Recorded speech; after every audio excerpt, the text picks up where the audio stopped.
এই কাঁচকলা বা কাঁচা কলা, আবার এই বিচি কলা, এই কলা কাটারও কিন্তু সহজ টিপস আছে, জানেন আপনারা? আবার এই বিচি কলা রান্নার পরেও একটা সিস্টেম করে খাওয়ার সময় খাইতে জানলে কিন্তু বিচিও আলাদা করে ফেলে দেওয়া যায়। সেটাও কি জানেন?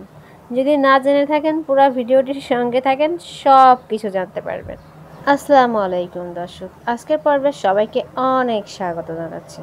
কি সুন্দর টাটকা সবুজ কাঁচা কলা, দেখেই খাইতে মনে যাচ্ছে, তাই না? গ্রামের টাটকা টাটকা জিনিস আসলেই খেতে অনেক ভালো লাগে। গাছ থেকে কিন্তু সদ্য পাড়া হয়েছে এই কাঁচা কলাগুলা। আর কলার কাঁদিটাও দেখেছেন কত বড়। এই সবগুলা কলা কিন্তু একটা কাঁদির কলা। ক্যালসিয়ামে ভরপুর কাঁচা কলা। সবাই অবশ্যই অবশ্যই কাঁচা কলা খাওয়ার চেষ্টা করবেন, ক্যালসিয়ামের ঘাটতি পূরণ করতে পারবেন। যাই হোক, সব মায়েরা কিন্তু কিছু নিনজা টেকনিক জানে, যে টেকনিকের সাহায্যে তারা যে কোনো কঠিন কাজকে আরও সহজ করে ফেলে। আর সেটাই হলো, আমি চেষ্টা করি মায়ের থেকে কিছু নিনজা টেকনিক শেখার জন্য আর আপনাদের মাঝে শেয়ার করার জন্য। যেমন এই কাঁচা কলা আমরা সাধারণত এইভাবে প্রথমে খোসা ছিলে ফেলে কেটে ধুয়ে তারপরে কিন্তু রান্না করি, কিন্তু আমার আম্মা যখন বাড়ির এই কাঁচকলা রান্না করে, বাড়ির হোক আর যেখানের হোক, কাঁচকলা উনি আগে এইভাবে আস্ত লম্বা কেটে দেখুন খোসাটা এভাবে এক টানে খুলে ফেলে দেয়। মানে ওনার এই সমস্ত নিনজা টেকনিক আপনারাও কিন্তু অ্যাপ্লাই করতে পারেন। মানে খুবই সহজে এই কাঁচকলা এভাবে ছিলে ফেলে দেয়।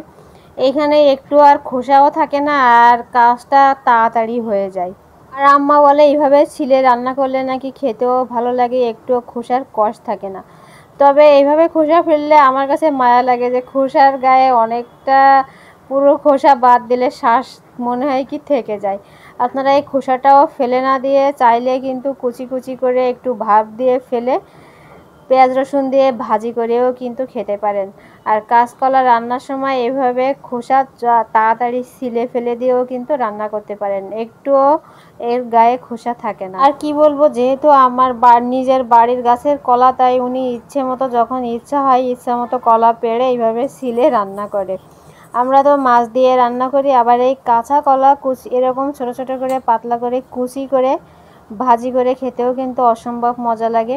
যারা কোনোদিন খান নাই চাইলে এই কাঁচা কলা ভাজি করে কিন্তু খেতে পারেন। এছাড়া দেখা যায় গ্রামে গঞ্জে কাঁচা কলার কাঁদি বেশি বড় হয়ে গেলে বা ঝড় বাতাসে হেলে পড়ে যায়, তখন কাঁচকলা পোক্ত হয় না, ফুলও থাকে। সেই কলাও কিভাবে খাওয়া যায় তার উপরে কিন্তু আমার চ্যানেলে ভিডিও আছে, চাইলে কিন্তু আপনারা দেখে আসতে পারেন যে ফুলু কাঁচকলা কিভাবে খাওয়া যায়। কাঁচকলার এই টিপসটি ভালো লাগলে অবশ্যই ভিডিওতে লাইক দিবেন, চ্যানেলটি সাবস্ক্রাইব করবেন, বেল বাটনের ঘন্টাটা টুং করে বাজিয়ে রাখবেন, মানে অলে ক্লিক করে রাখবেন, এতে করে পরবর্তীতে ভিডিও ছাড়লে সরাসরি আপনার ফোনে চলে যাবে। এইবার আসি বিচি কলাতে। এই বিচি কলা কি আপনারা চিনেন? আমরা কিন্তু এটা রান্না করে খাই, অনেকেই জানেনই না যে এই কলা রান্না করে খাওয়া যায়। আবার এই কলা কিভাবে সঠিক নিয়মে কাটতে হয় এবং রান্না করে সেটা বেছে খাইতে হয়, তাই আজকে দেখাচ্ছি বিচি কলা কিভাবে কাটতে হয়।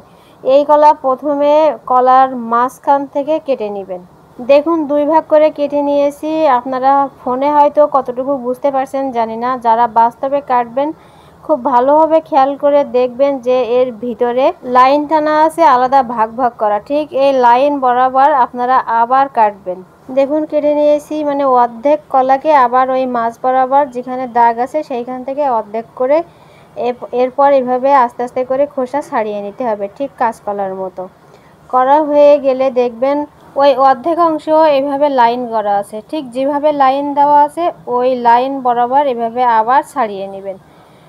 এভাবে ছোট ছোট করে লম্বা করে কেটে নেবেন। অনেকেই কিন্তু আমার মনে হয় 90% মানুষই জানে না যে এই বিচি কলা কীভাবে কাটতে হয়। ঢাকায় তো দেখেছি বিচি কলা এরা রান্না করে খেতেই জানে না, পাকা ছাড়া এবং কাঁচা ভর্তা করে খাওয়া ছাড়া। এভাবে যতগুলা কলা রান্না করবেন ঠিক সবগুলা একই নিয়মে কেটে রান্না করবেন। কলার ভিতরে যেহেতু প্রচুর কষ থাকে, তাই অবশ্যই কলা কেটে পানির ভিতরে রাখবেন। আর হ্যাঁ, এই বিচি কলা কোন জেলায় বা আপনার এলাকায় কিভাবে রান্না করে খেয়ে থাকেন অবশ্যই অবশ্যই কমেন্টের মাধ্যমে রেসিপি জানাবেন। আমরা এই কলা চিংড়ি মাছ দিয়ে রান্না করে থাকি, আবার যে কোনো বড় মাছ দিয়েও কিন্তু ঝোল রান্না করে খেয়ে থাকি।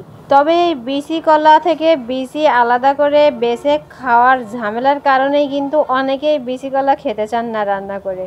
কিন্তু আমি যেভাবে বিচি কলা কেটেছি ওইভাবে যদি কাটতে পারেন তাহলে রান্নার পরে বিচি আলাদা করাও কিন্তু খুবই সহজ। কাটার নিয়মটা যদি ঠিক থাকে তাহলে রান্নার পরে এইভাবে দেখবেন হয়ে থাকবে কলার শাঁসগুলা, আর সেইখান থেকে আপনি বিচি কলার শাঁসগুলা আলাদা করতে পারবেন, আর সেই সাথে সাথে বিচিগুলাও কিন্তু আলাদা ছাড়িয়ে ফেলে দিতে পারবেন।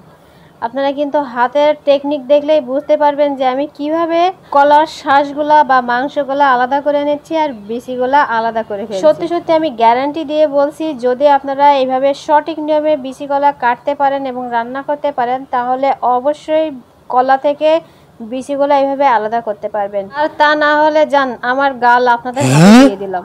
বাইদা ভাই, আজকে এই বিচি কলার অজুহাতে আমি বিচি শব্দটা কয়বার বলেছি আপনারা কমেন্টের মাধ্যমে জানিয়ে ভিডিওটা অবশ্যই সবার মধ্যে শেয়ার করে দিবেন। আজকের মধ্যে চলে যাচ্ছি, অনেক ভালো থাকবেন, সুস্থ থাকবেন, আর বাসায় যদি বিচি কলা থাকে এক্ষুনি রান্না করে খেয়ে নিন এভাবে কেটে। আল্লাহ হাফেজ।